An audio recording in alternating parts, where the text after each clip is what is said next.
Hi, Mom. So I got my ticket home from Europe. I get back on June 6th, but it's a really late flight because that was the cheapest, so it gets in at midnight. But don't worry, I'll get a shuttle from the airport so you don't have to pick me up. Like, really seriously, you don't have to. Okay, so love you. See you soon. Bye.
Dear Katie, so much has changed, even just since you've been away.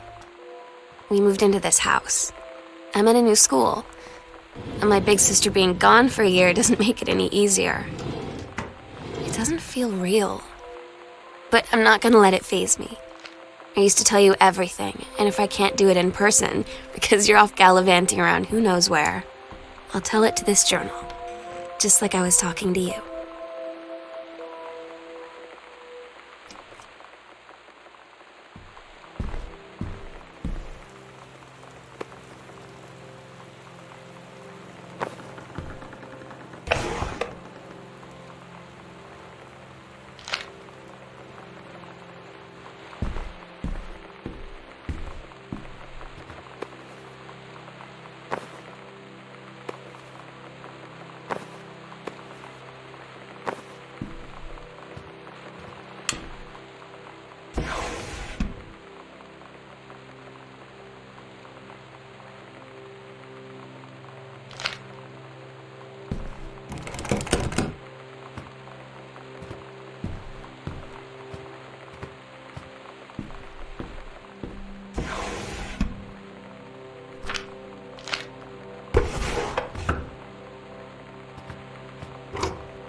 Sam. Sam. Hello. Sam.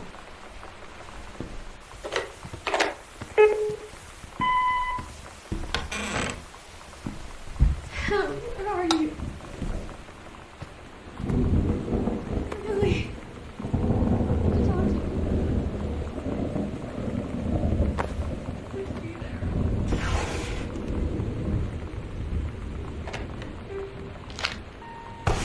Hi, Mom. So I got my ticket home from Europe. I get back on June 6th, but it's a really late flight because that was the cheapest, so it ends at midnight. But don't worry, I'll get a shuttle from the airport so you don't have to pick me up. Like, really seriously, you don't have to. Oh my god. You are so lucky you finished high school before we moved into this house.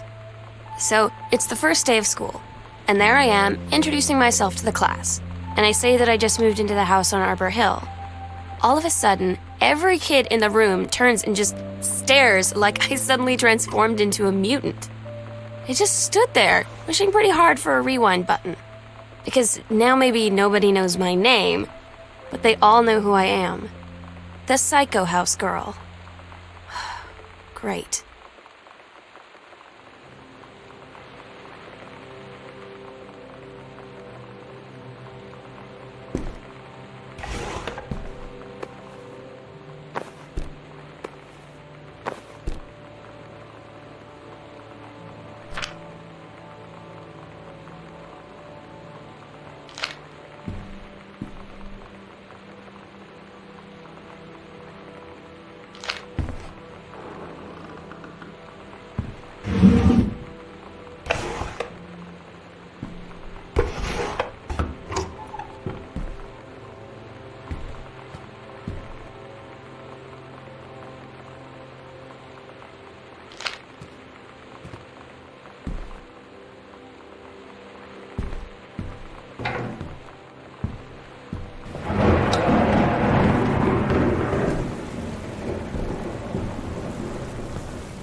This is a severe weather warning. The Northwest Weather Service reports high winds and torrential rain conditions affecting the following counties: Austin County, Boone County, Dawn County, Tacoma County, and Wistaria County.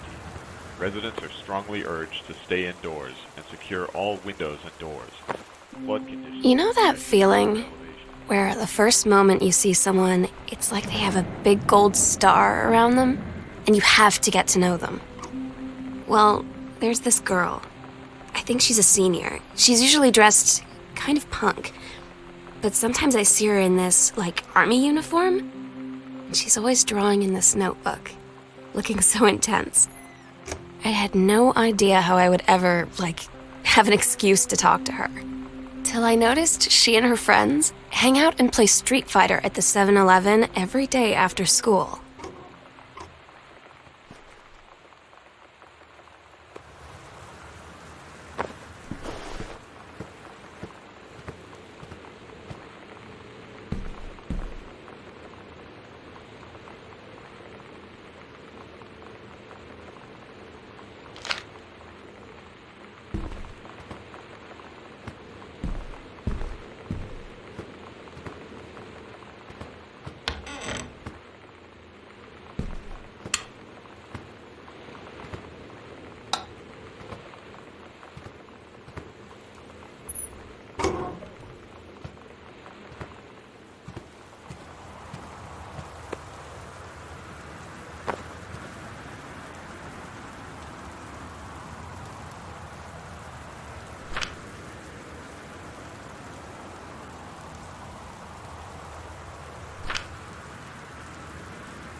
When you live in one place your whole life, your next door neighbor is kind of like your default friend.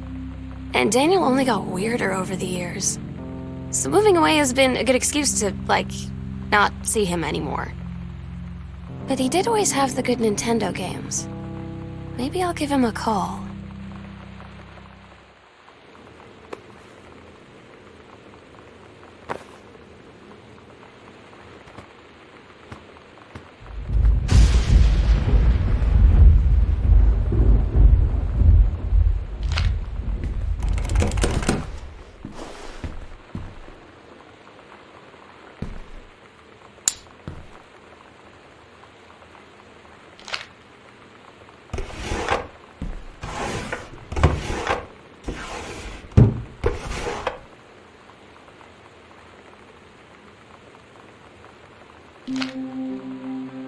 So you know what they say about the best laid plans of mice and men?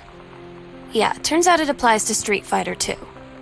At least I worked up the courage to walk into the 7-Eleven and ask for a turn, but all that practice at home did not exactly translate in the wild. So after I was finished getting my butt kicked, I followed them outside while they smoked. And that was when she asked me if I was that psycho house girl. But then she said she's always really wanted to see the psycho house. Her name is Lonnie. She's coming over tomorrow.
It's weird hanging out with girls. Daniel was around ever since I was little, and other girls? I don't know. But being around Lonnie is like instantly just right. I gave her the grand Psycho House tour and took my revenge on Super Nintendo. And it was like, I don't know, I finally found someone I feel normal around. I drove her home and she gave me this tape and said, "You have got to listen to this." I haven't stopped playing it since.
Lonnie brought her hair dye over today. She said, "I need to fix these roots. Think you could help?" Dyeing hair is weirdly intimate. I don't know if I've touched someone else's scalp before. It's pretty intimate, right? It felt intimate. We looked in the mirror together after, and I expected her to say something about how it looked crappy or good or whatever. But that's when she said, "You're so beautiful." And she was looking at me. Right in that moment, I wanted to say something, but I waited, and the moment was gone.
Sometimes you just have to lie to Mom and Dad. Like when Lonnie asked me to see a band with her and stay over at her friend's place in the city after. That's a lie to Mom and Dad situation. But it was so worth it. The girls on stage were just so loud and real and awesome. And everybody was moving together like one huge tide of sound. Between two songs, Lonnie leaned over and said, "How do you like your first show?" I was so happy. I felt tears starting in my eyes. And then she up and hugged me. I think she could tell.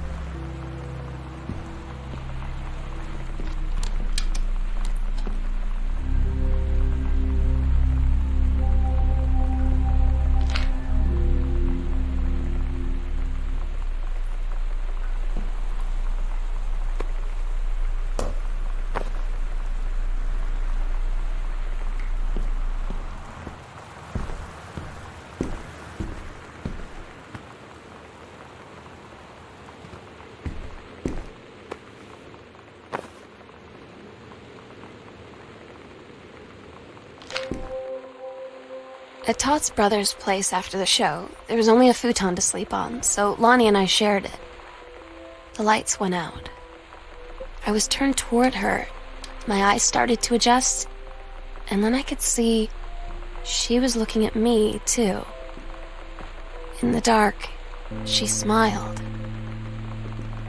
My heart was beating so fast.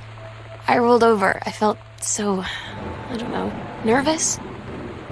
After a minute, she put her arm around me and was so close and whispered in my ear, "I really like you." I just nodded my head, and I really hope she could tell. I really hope that she meant what I think she did. I felt like a shook-up can of soda ever since. I hope we have the chance to talk before I explode.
Lonnie came over today, but everything was different.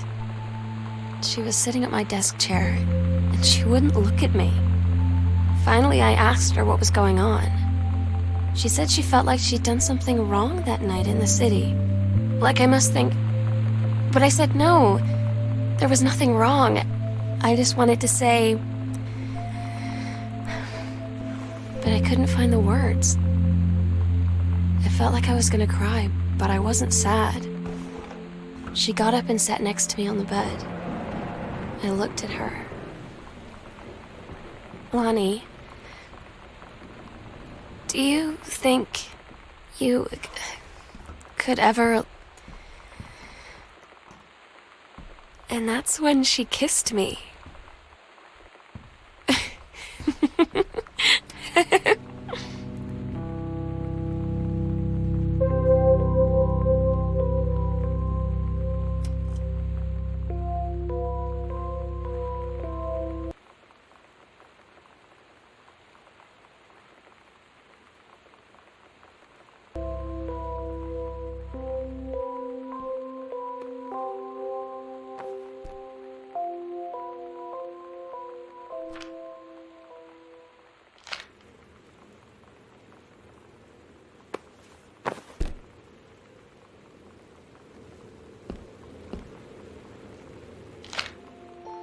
It's different now. I mean, we still hang out all the time like before. But now when no one else is around, well, you know, so you could say we're dating. But it's secret. Secret dating? I don't know. I mean, I guess that's the real difference. Now when we get off the phone or go home for the night, or it's just quiet and we're alone, we say I love you.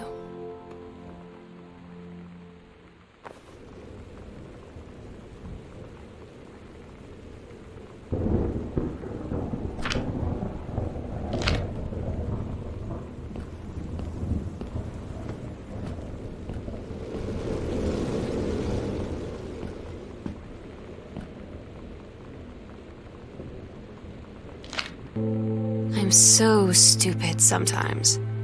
I was telling Lonnie that I got into my college summer program thing, and I was all making plans like, you should come visit me, stay in my dorm room. But she said, Sam, I ship out on June 6th. I was like, ship out? To where? She said, to basic training. What did you think I was doing all that ROTC stuff for? I guess she's been planning to join the army right after high school since she was like 12. And I guess she's really going to do it. So I was like, after graduation, I'm just never going to see you again? She said, let's just have fun while we can.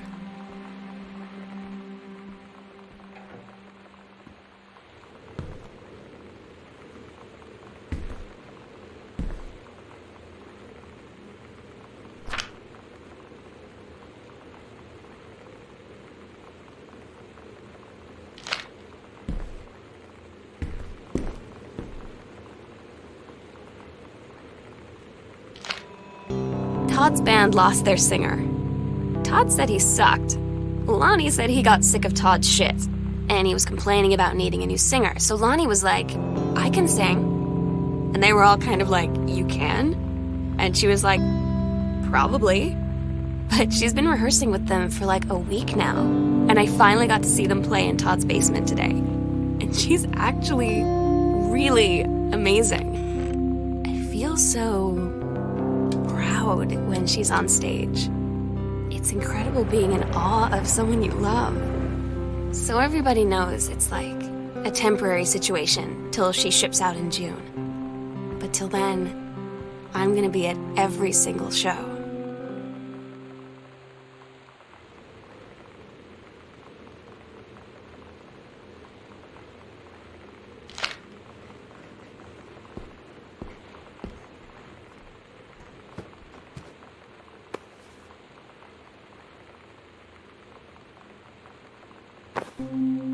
They tell you to stick with the group on field trips, Katie. There's a reason for that. Lonnie and I snuck off on the side paths at Multnomah Falls and got a little lost. Okay, a lot lost. Like, for hours. Right before the bus left, we found a trail and came running down the path, soaked and covered in mud, shouting for the bus not to leave. The school called home. Mom and Dad said, you didn't get into trouble like this before you met that Lonnie girl. But I don't think they know about us. The kids at school, though, I'm really afraid that's a whole other story. Stick with the group, Katie. Stick with the group.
I don't get Lonnie sometimes.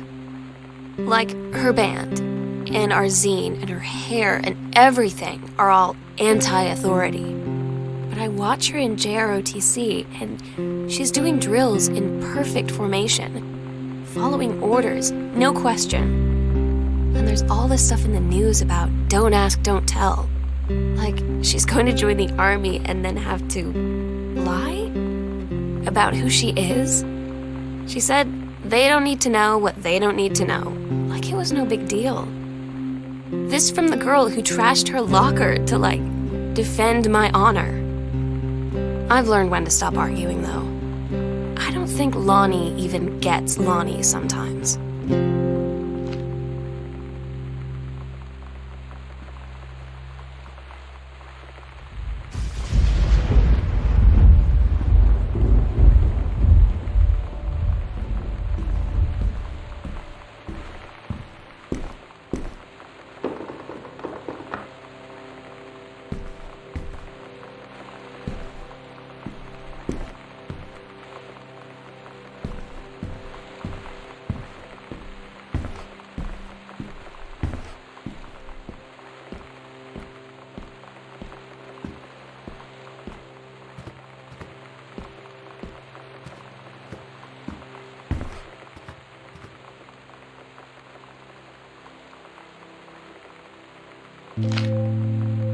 Katie, you know how Mom and Dad are.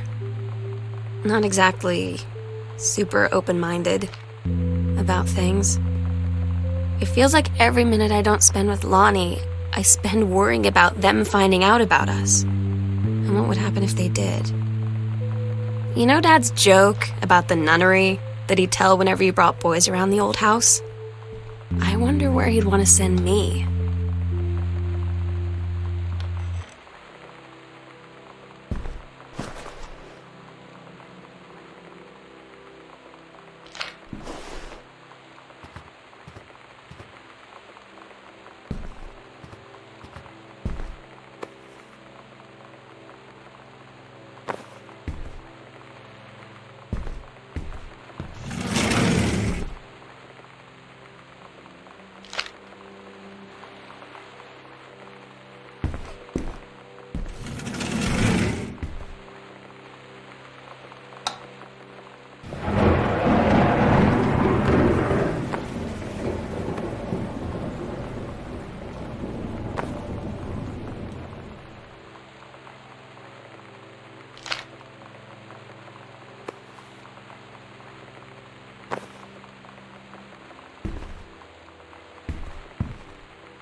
Daniel finally came over to get his game. I'd been dreading it.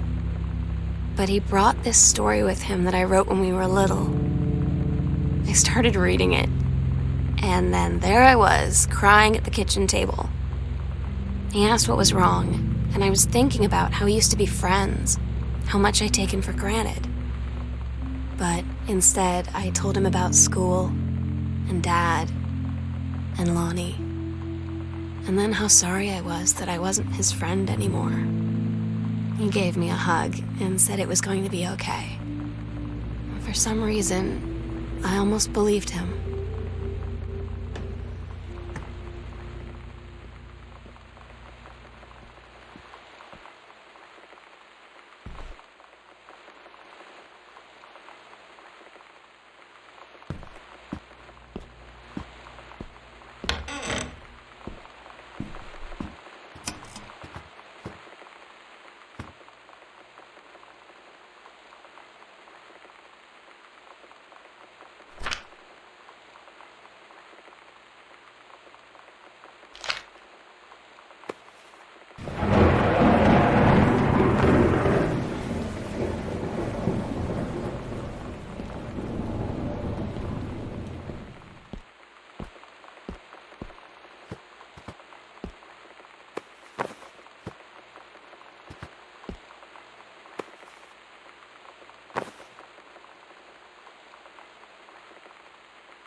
We agreed our last night together would be our happiest ever, and we'd forget tomorrow was going to come at all.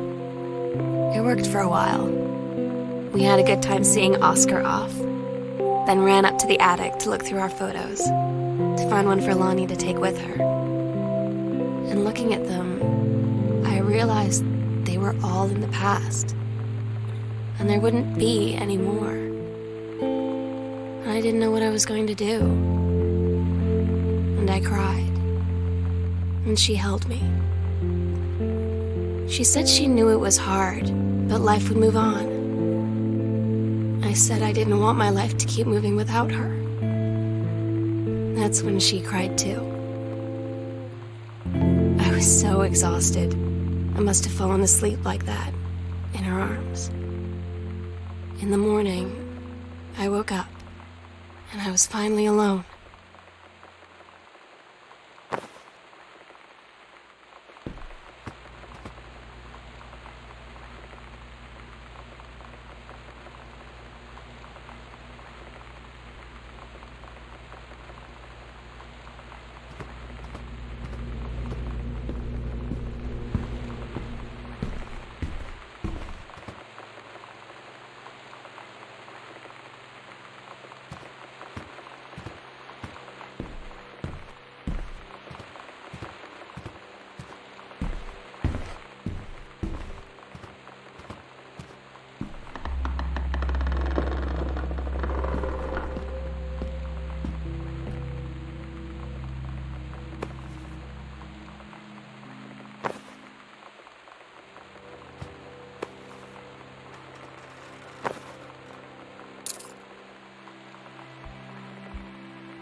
The sunset light in this house is the saddest thing I've ever seen.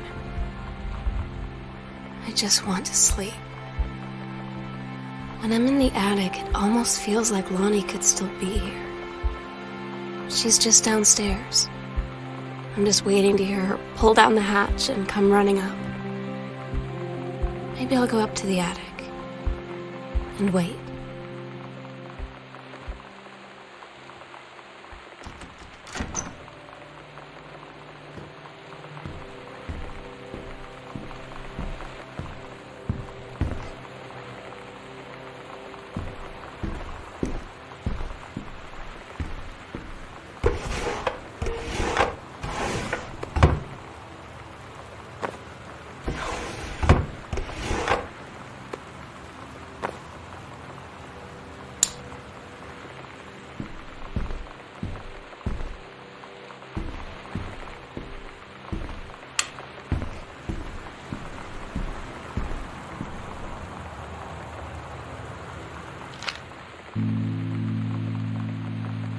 Oh my God.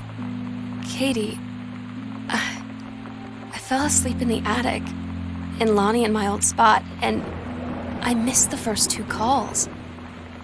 I just barely caught the third one before the machine got it. And it was Lonnie, on a payphone.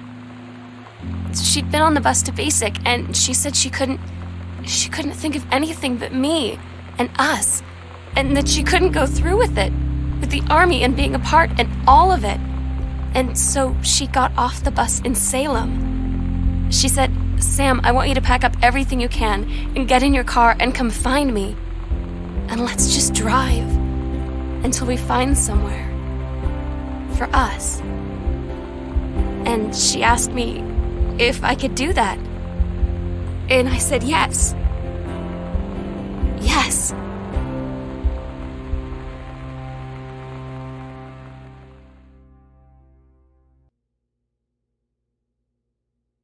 Katie, I'm so sorry that I can't be there to see you in person, that I can't tell you all this myself. But I hope as you read this journal and you think back, that you'll understand why I had to do what I did, and that you won't be sad, and you won't hate me, and you'll just know that I am where I need to be. I love you so much, Katie. I'll see you again someday. Love,